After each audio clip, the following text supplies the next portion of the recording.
Bonjour à tous, aujourd'hui je vais vous parler de La Mélancolie, un film qui est sorti le 14 août, un film japonais.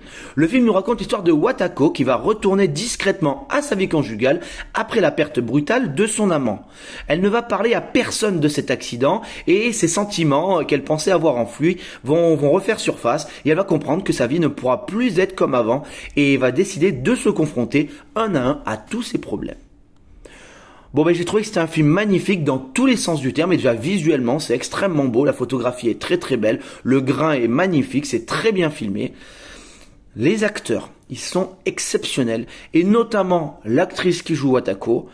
Il faut bien dire dans ce film que moi je considère que c'est un film éprouvant et difficile si on arrive à rentrer dedans. Parce que la personnalité des différents personnages est...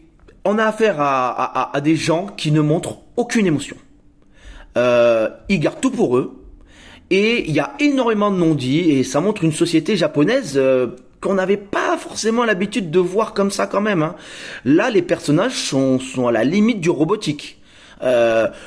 Les relations de couple qui sont dépeintes dans ce film au Japon ne donnent vraiment pas envie voilà, on voit ça, on se dit mais c'est abominable les relations de couple au Japon, il y a très peu d'amour, très peu d'intimité, les gens sont très distants, franchement c'est assez glaçant hein.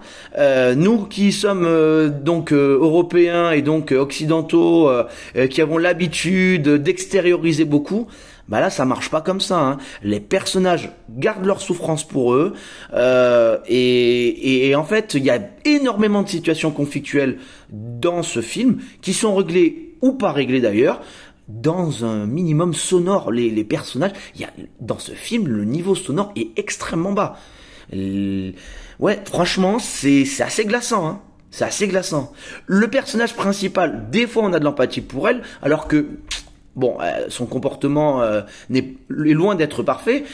Et puis des fois, on a envie de lui dire mais parle, s'il te plaît, extériorise, montre tes émotions. Et en fait non, jamais. Et c'est pour ça que c'est très difficile parce qu'en fait le spectateur, lui il comprend très bien ce que traverse le personnage qui est en souffrance et elle garde tout pour elle. Et c'est extrêmement éprouvant. C'est extrêmement éprouvant. C'est vrai que voilà, garder son calme dans ce genre de situation, il y a des situations dans ce film, on se dit mais qu'est-ce qui se passe là? Waouh! Et personne ne crie. C'est inimaginable. Et du coup, je trouve que voilà, moi j'étais un peu stressé, j'ai trouvé que c'était un film éprouvant, hein, c'est assez difficile, parce que quand tu te mets dans le pot du personnage principal, ce qu'elle vit, c'est vraiment très dur. Et la façon dont elle gère les choses, nous, on la gérerait pas comme ça, en tout cas. Voilà, c'est pour ça que j'ai trouvé ça assez difficile. En tout cas, on a vraiment l'impression de découvrir une civilisation avec une mentalité très différente, hein.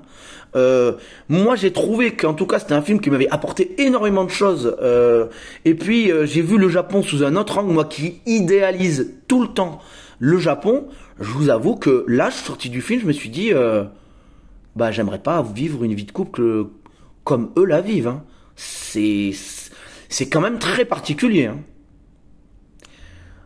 En tout cas c'est un film très très beau, avec beaucoup de poésie, beaucoup de lyrisme. On passe par tous les états. Ça peut être... c'est un film qui est assez triste, hein, quand même, faut bien le dire. Et puis, voilà, c'est un film qui va peut-être vous mettre les larmes aux yeux. Mais en tout cas, je vous le conseille. C'est un vrai voyage. Moi, j'ai pas trouvé qu'il y avait particulièrement de défauts.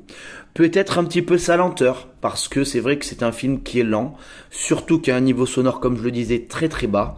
Mais j'ai pas trouvé que c'était contemplatif, hein. On n'a pas des plans fixes sur des choses qui sont inutiles. C'est juste que voilà, le rythme est assez lent, mais si vous rentrez dedans, vous allez aimer, hein, c'est sûr. Hein. Moi, j'ai vu les retours sur les notes de ce film, et les notes sont pas très bonnes. Et franchement, j'ai du mal à comprendre pourquoi. Parce que peut-être, voilà, je pense qu'il y a des gens qui vont pas rentrer dedans. Faut le savoir, ça dure 1h26. Peut-être que c'est un petit peu difficile à rentrer dedans parce que le rythme est pas habituel. Les films japonais sont quand même généralement assez lents, hein. Donc il faut y être habitué. Mais à part ça, j'ai trouvé que c'était un film exceptionnel, clairement. Je vous le recommande et c'est pour toutes ces notes, pour toutes ces raisons que je lui mettrai la note de 9 sur 10.